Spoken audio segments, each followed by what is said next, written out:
Hello everybody, welcome to another video, slightly different from usual. Today, if you couldn't tell by the title, we're going to be talking about my first impression of Secret of the Mimic, now that I've given it kind of a day to stew with me. I haven't gotten all of the endings yet. I did stream my first playthrough of the game, but I know that there is multiple endings and there's more secrets to be had and yada yada. I did see stuff like that was shared on Twitter, and I know that I did see some other people play the game, just because I was interested in seeing how differing the endings were and if there was anything that I might have missed, and I did miss a lot. There was entire areas of the game that I didn't go to. But I do plan on maybe streaming me getting the other endings, and again, if there's any other secrets the Mimic might be hiding. But beyond that, I wanted to very kind of off the rip, let's say. I don't have a script with me. I usually, when I do a video like this, I have a script that I'm reading from, because it's just easier to organize my thoughts, and a lot of the time my mind goes faster than my mouth can move. But I just wanted to get this out there, so to speak, because I think this is a very interesting game, and I've already seen people kind of go back and forth on it. There's certainly a lot of meat to it, and it gives you a lot to think about. There's, of course, a lot of lore, but going for the easy stuff first about this game. So number one, and I think it's kind of impossible not to compare it to Security Breach. I mean, they're both Steel Wool games, of course. This game runs much better than Security Breach did. Like, off the bat, yeah, this game, the performance, at least in my opinion, I've seen some people say that there were a few bugs, and maybe there probably are, but again, compared to Security Breach, this game runs like fine gold. I can't recall, like, I was actually very surprised, because, like, even when I play Security Breach nowadays, I'll run into, like, lag or some stuttering. I don't think I ran into lag or stutter at all playing Secret of the Mimic, and that was very surprising. I mean, because I get that with a lot of games nowadays, and I was playing it on high graphics. But that's another thing. Of course, visually, the game looks beautiful. Great looking game. I mean, I thought Security Breach looked pretty good. I mean, one of the draws of Security Breach is just how awesome the mall is, for as half-baked as the game might be. The mall looks astounding, and again, Steel Wool really cooked with the setting of Secret of the Mimic. Edwin's factory is awesome. The different areas are also cool. Very fun to look at, very fun to travel through. I will also say, that's another thing, the atmosphere and the tension. Definitely one of the more creepier FNAF games in the series, because that's always been like a complaint and thing in the franchise, that, oh, FNAF isn't scary anymore, oh, FNAF is kiddie horror, or like, oh, it's just, you know, compared to Security Breach, and Security Breach did lose a lot of the horror that FNAF did have. This game does a really good job with its tension. And you know, there's some really actually creepy segments to this game. For example, oh, you know what? I should have said this at the beginning of the video, but spoilers ahead if you haven't played or seen gameplay of Secret of the Mimic.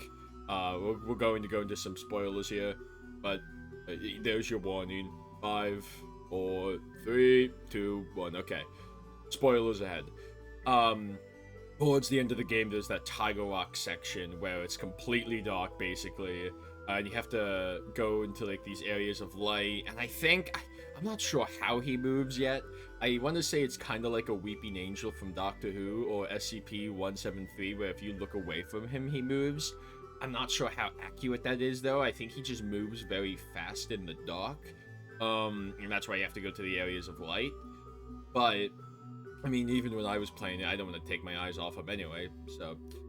But yeah, like, that scene, that section was, like, very, like, actually, like, terrifying. That was, like, very effectively done. The chase sequences are also pretty good. Like, the Jackie chase scene, especially, is, like, again, the tension in the game is very, again, compared to Security Breach, it was very, very effectively done. Very cool. I think, what was the other section that kind of got me? I'd have to... I'm still stewing with the game even now. But actually, something I wanted to mention that I think is very, again, well done, is that... It's funny because this is what kind of people wanted for Vanny in Security Breach. In certain areas, especially when you return to them or if you linger in them for too long, the mimic will kind of spawn in, so to speak. You'll notice, of course, throughout the factory that there are different mascot costumes basically all over the place. Anywhere you go, there is some sort of mascot costume, usually like hanging on a corner or like, standing somewhere, yada yada. And very randomly, the mimic or like the costume will suddenly come to life, and of course it'll start patrolling the area and coming after you. I think that's actually, that's the other thing, is that it can be any costume. It really can. Like, you're never gonna be quite sure which one the mimic is gonna put on per se, and I think it is like it is kind of cool how they play into the whole, oh, mimic can wear any costume. And you definitely see that in the game with how various the costumes are. There was, again, quite a few costumes here. Like, even there's a workshop area where you go on to put on a springlock suit, and the mimic you'll see like actual springlock suits like around the place, and the mimic can put one on and again start chasing you. And again, it's just really neat detail that he can put on any of these suits. It can be any one. And yeah, that's very cool. And it does add like a level of uncertainty, of course, and that's, again, really helps with spooking the player. I've seen a lot of people kind of praise those aspects of the game generally. Though, okay, I will say, there are a few areas of the game that I think are like, oh, this is such a pain in the ass. Particularly, there's an area of the game, kind of towards the end, where you're going through an office area, and it's Party Time Chica is the name of the character.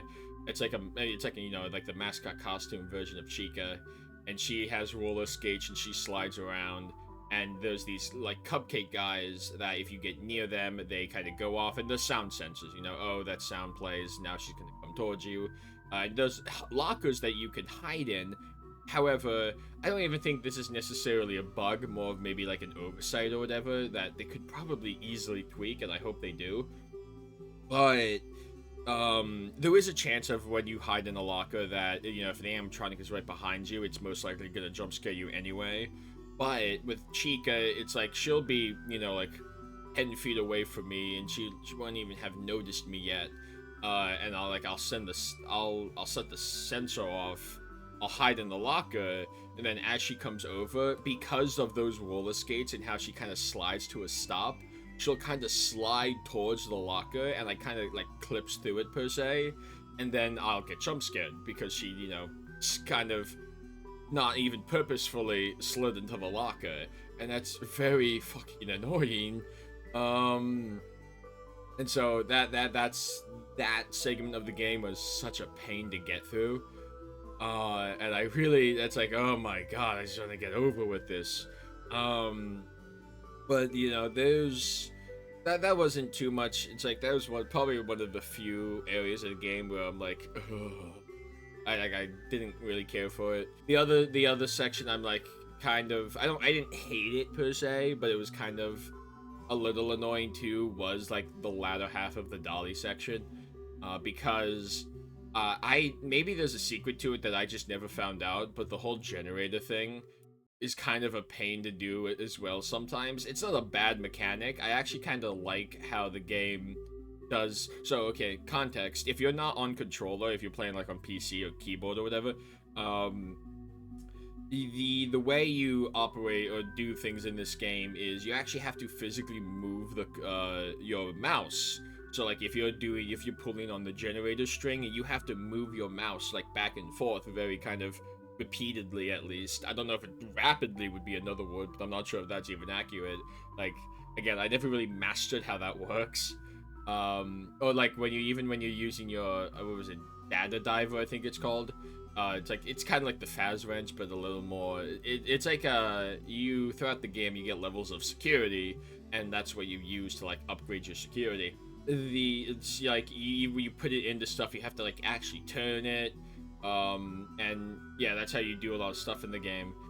So yeah, at one point in the Dolly section, you have to turn on your generator. Well, first you have to distract Dolly, bring her into the room you're in, or hide in a locker before she gets there, of course, then sneak past her, then go to the generator. And she'll be there for a little while, and then she'll start making her way back to the room that the generator is in. And it's just, I had so much trouble actually figuring out how to get the dang generator to work.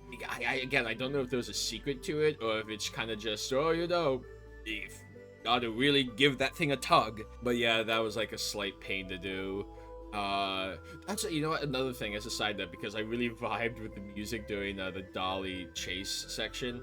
Like the music in this game is very, the audio of course in general, but like there were a few tracks in this game that I'm like, oh wow, that's a beat. Like the end credits one, and then like the Dolly chase theme was very tickled my ears. So of course, like I kind of briefly mentioned before, a lot of people I think do agree that, oh yeah, the like visually and, you know, atmospherically, the game is really good.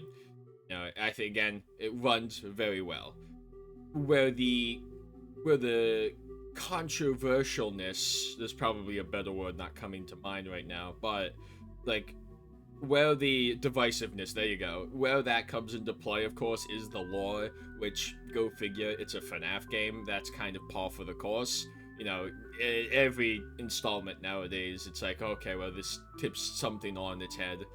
And I think this game, in no short fashion, does, like, definitely flip a lot of the lore on its head. Some of it for better, I would argue, and some of it's kind of like, really? Like, what?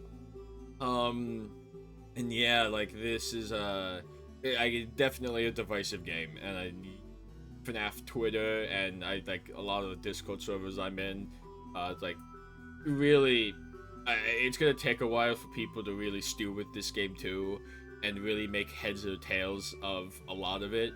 On the surface, the game isn't, you know, it's fairly straightforward. You know, you play as Arnold, you're like a repo Fazbear Entertainment guy. You're sent to this facility in order to pretty much collect the schematics for the Mimic. That's what Dispatch tells you. However, at the end of the game, it's kind of revealed that Dispatch wasn't actually the one that's sending you there. It was the Mimic mimicking the Dispatch voice. And so they used you to get the schematics and whatnot, and then help the Mimic escape. It's kind of, I guess, maybe I'm interested in seeing where that goes and what that means, because in one of the two of the endings anyway, the Mimic technically escapes, which you think you probably could have done the entire time, but for whatever reason, like, it needed somebody to help it. Anyway, sorry, I mean, like I said, it's gonna be something that people have to, like, really analyze and think about for quite a while, and then there's a lot of implications on the lore, of course, like I said. I think, of course, one of the big things is that this dives a bit deeper into the early history of Fazbear Entertainment. The game takes place in 1979. However, I know there was notes in the game that, at the very least, reveal MCM, which is Murray's company, I believe it's Murray Costume Manor, yeah. They have existed as early as, like, 1974. So they've been around for a while, and I know the game does confirm a few things, like Fredbear's Singing Show, I believe it was, that is in fact a restaurant, and that was probably maybe even, again, before Fredbear's Family Diner, probably, maybe that was like what Fredbear's used to be prior to becoming like an animatronic diner, because you see a poster for it, and there's a vinyl that you can get, that specifies that, yes, Fredbear's Singing Show was it was a restaurant. Yeah, and there is, to my surprise, because I honestly thought that maybe Scott Cawthon has kind of tired of having to deal with William Afton and Henry Emily, even though people, of course, people keep asking for more content with them or whatever. But there was, I believe, at least 2 notes that you can collect in the game from William Afton, and then there are a few references, I believe, to Henry. I always find it funny. These games can never outright say William Afton or Henry, because even in the notes where it's clearly from William Afton, it's written off as W.A. So you know, it's initialized. And then when they do reference Henry, it's shortened down to Hen, which I don't get. Why are you shortening Henry? It's not that long of a name. You're not saving time by shortening down to Hen. But anyway, yeah, they do get referenced in the game. And it's cool.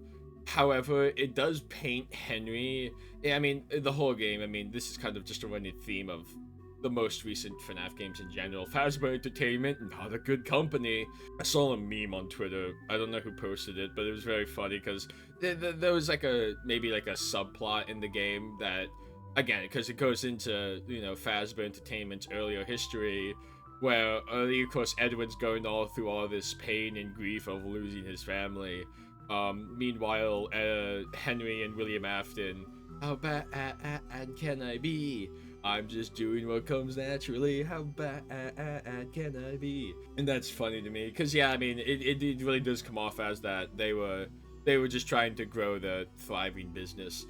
But you know, speaking of Henry and William Afton, because that is, well, less so William Afton, oddly enough, and more so Henry. So in the game, let me take a step back. Again, there is a lot to go through.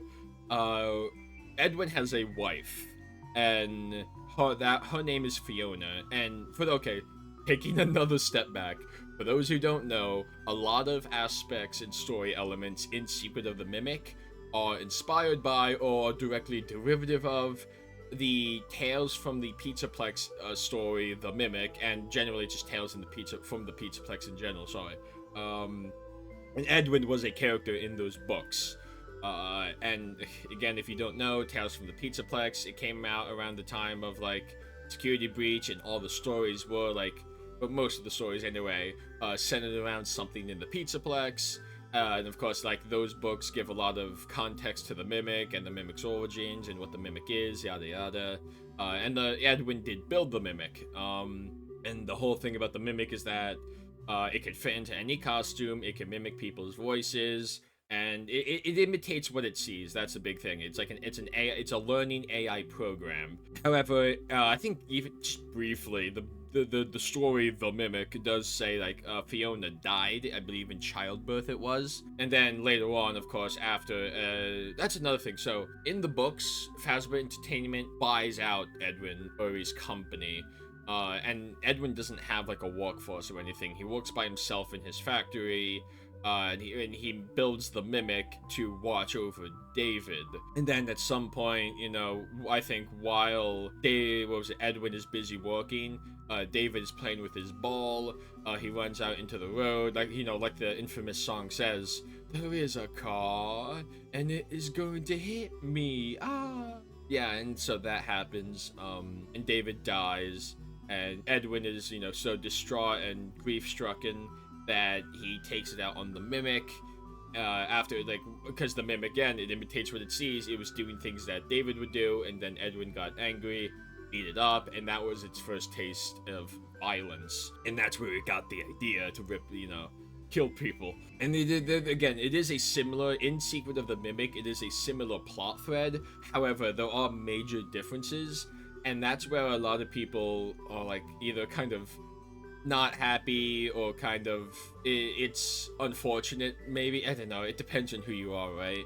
Like, there's some people that would be like, oh, jumping with joy. There's some people who are kind of, I don't want to say salty about it, but like they don't like the creative decision, let's say, that Tales from the Pizzaplex, because there was a lot of stuff in the lead up to Secret of the Mimic and a lot of like hints towards the idea that the books are directly canon to the games. And that's, okay, important thing to know is that, yes, the books are canon no matter what. The real debate, per se, is if the books themselves happen within the continuity of the games.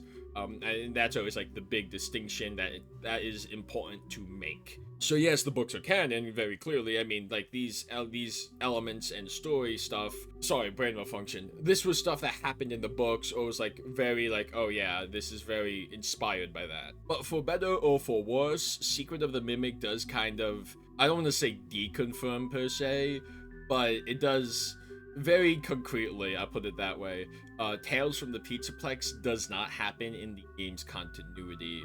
Or at the very least, I think this is probably a better way to put it. At the very least, the events that we see in Tales from the Pizzaplex didn't happen one-to-one with how it happened in the games. Which, that's always been, like, a thing, per se. Like, oh, if these books aren't canon, or, like, aren't in the continuity, then I do, people still think, okay, they happened in some form, and I do think that is true, that events in those books did happen to some extent, just not exactly like that, and that doesn't sound like a big distinction per se, but there are very clear differences, and I think there was even a word for it. I think it would specify, like, I think the term for it, because FNAF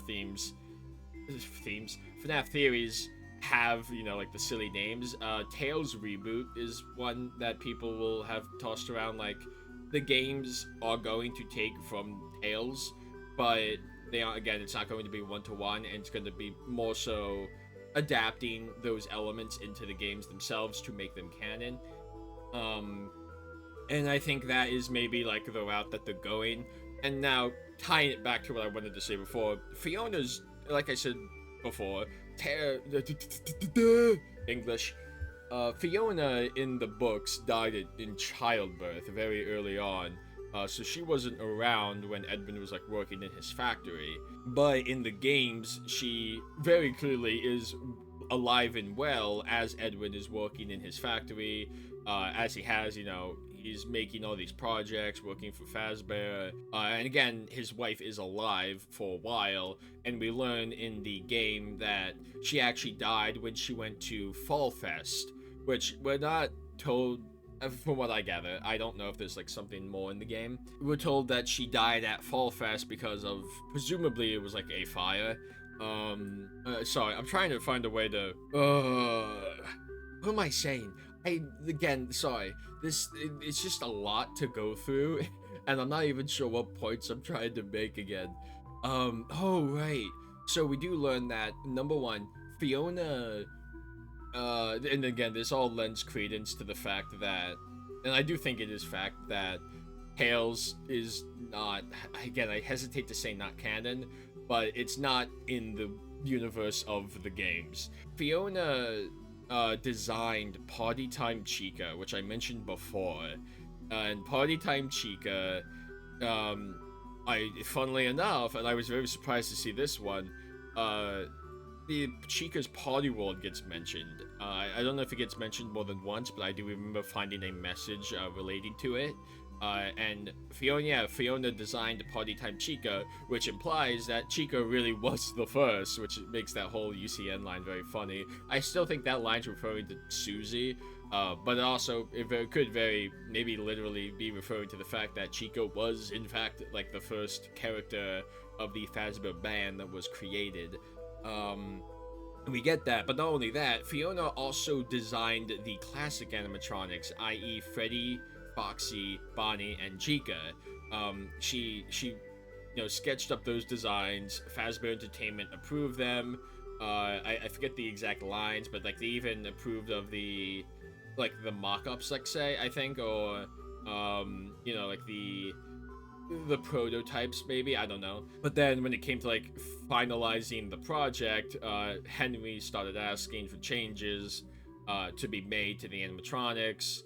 I think such as, like, not using spring locks or whatever, which is interesting. And then Edwin was like, oh, what the heck, I don't want to do this. Why the last second changes? Like, oh, I don't want to, they can't make me change Fiona's designs. I won't do it. It's insane. What the game kind of, what it implies a lot is that Henry and William, and to be fair, it was never really William, I think most people would agree that Henry was the one that did design and create the originals. However, what this game leads you to suggest, or it leads us to believe that it wasn't just Henry that had, a hand in it. It was also Edwin and Fiona. Because again, Fiona sketched up these designs, Henry started asking for changes, And then you even see them in the game. You can see prototype Freddy, Body, Chica, and Foxy. And I mean, presumably he made those prototypes. I think there's two ways to think about it. So A, Henry didn't actually make the originals. It was Fiona and Edwin, and he just asked them to make some changes. And then maybe because Edwin dies in Sodom, or died sometime before Sodom, along with Fiona, and maybe he finished them, but it's weird. And then I guess the other way to look at it is that in any other thing, we're led to believe that Henry, of course, made the original animatronic. Like in the original Silver Eye trilogy, we very clearly see Edwin did create those. Yeah, I mean, that's another thing though, because Edwin and Fiona are dead.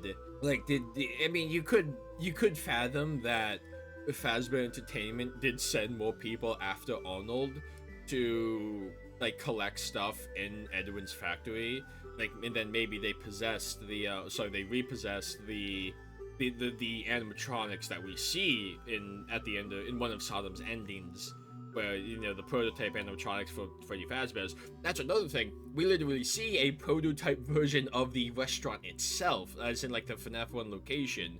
We see that in the game, which is so weird. It's like a arena for like, more so like not the final one, but like for like this mini boss fight type of thing. It's so weird. Cause it really leads you to think like Edwin is like the mastermind, or like the mechanical genius behind these robots, as opposed to Henry.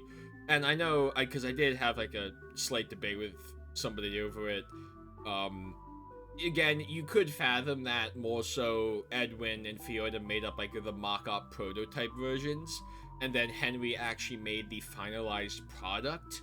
However, I still think, I am of the opinion, whichever way you want to spin it, it's removing agency from Henry as a character. It makes his character kind of, it definitely paints him and Fazbear Entertainment in like a worse light. I can accept Henry being, like, especially early on in the franchise, being like very excited and very, maybe excited's not the right word, but oh, let's grow our thriving business, like William Afton probably was like, hey, let's, maybe Henry did do some shady stuff or whatever. That's like, yeah, not the best way to run a business. I mean, that very clearly is kind of like what Sodom leads you to believe. However, like, straight up stealing people's work and really, like, nabbing the technology that they wanted, the mimic stuff, it's weird. I guess. Okay, yeah, this is what. Because I just remember that the entire time, Dispatch isn't actually Dispatch, it's the mimic. So they didn't actually. Well, I mean, maybe they did? I don't. I'd have to look back at the actual mimic story, but it's in those stories, we are told that teams of people were sent to collect technology. And again, it leads you to believe that Fazbear Entertainment did in fact send them. However, I could also, like, maybe they were all, well, it's so weird, because even in the game itself, they say that, oh, Fazbear Entertainment did. Anyway, sorry, I'm getting into the weeds here.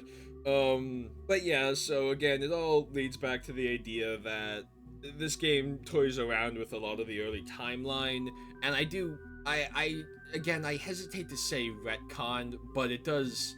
It leaves. It's very fishy. There you go. Like, I don't think.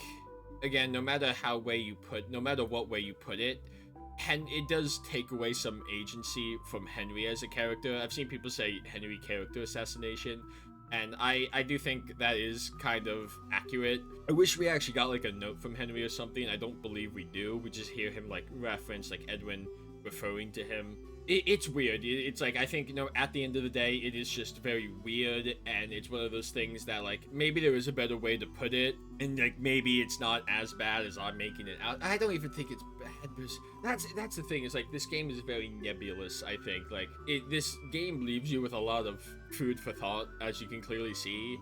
It's hard to munch on, and like I said, the game is just recently out. It's only been out for a single day, so, of course, we haven't gone to the into the thick of it per se.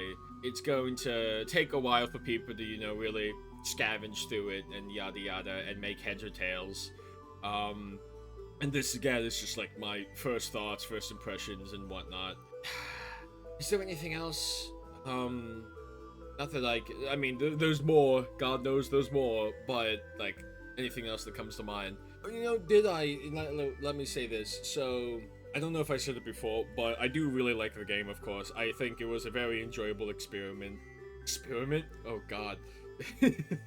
Experience.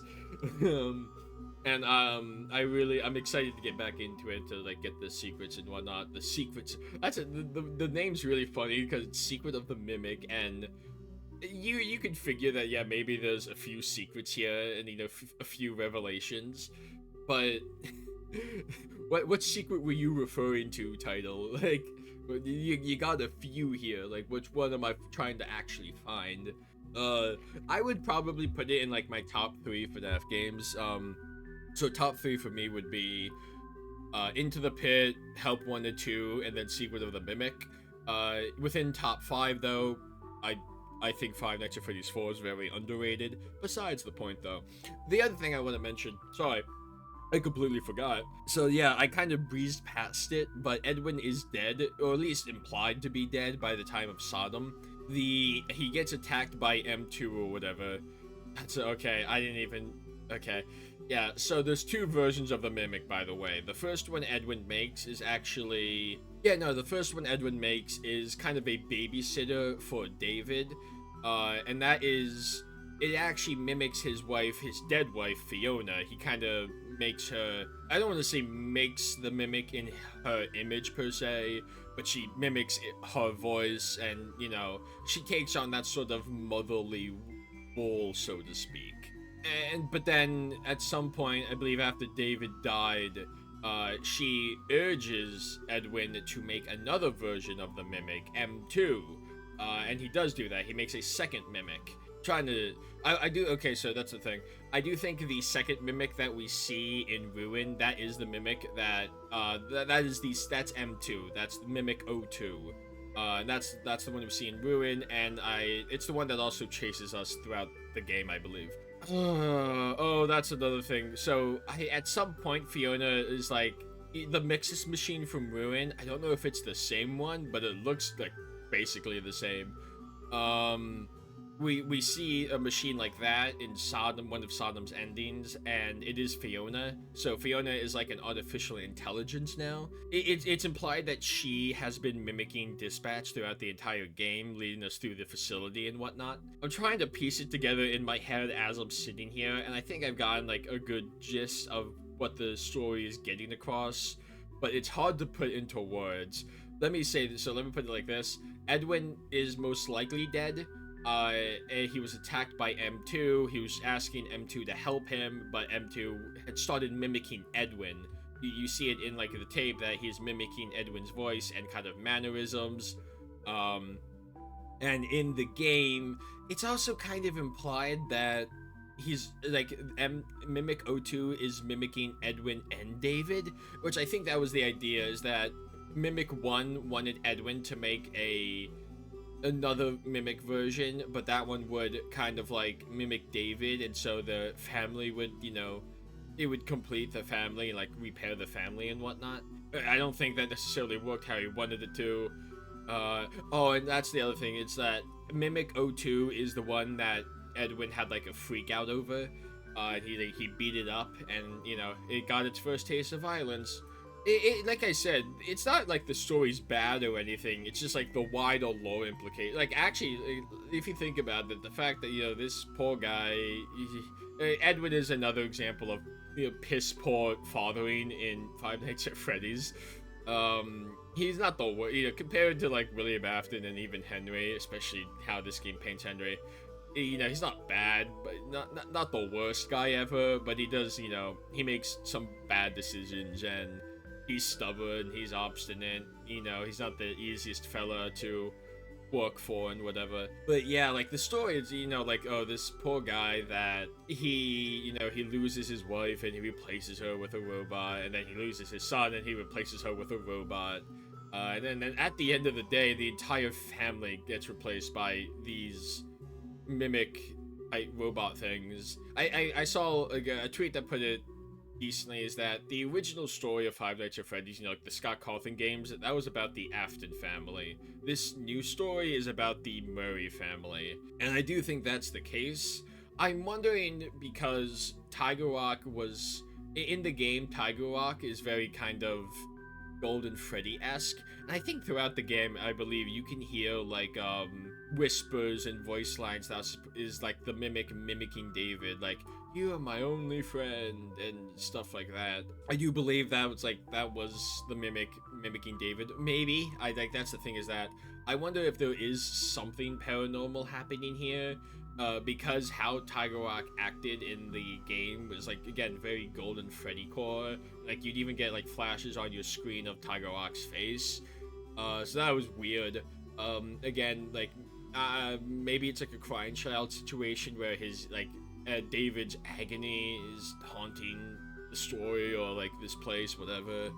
I don't think David literally haunts the mimic, but again, we'll see what happens. On that note, I can sit here for a while and talk about the lore stuff and whatnot, but that was just all the stuff that came to my mind. Again, it's a mess. It's a mess. In my head is a mess anyway. Not the lore. I mean, maybe the lore's a mess. That's not the point. But anyway, thank you for sitting here with me. I hope you enjoyed the video. Again, I just wanted to do this to get my first thoughts and impressions out there. And this is just like what came to my head right off the bat. So again, thank you for watching. I hope you have a good day or a good night, whichever it is for you. I hope you also enjoyed Secret of the Mimic. Again, it was a really good game. I do recommend you watch it or play it yourself. It's a great experience. Again, thank you for watching. I will see you all next time. Peace out.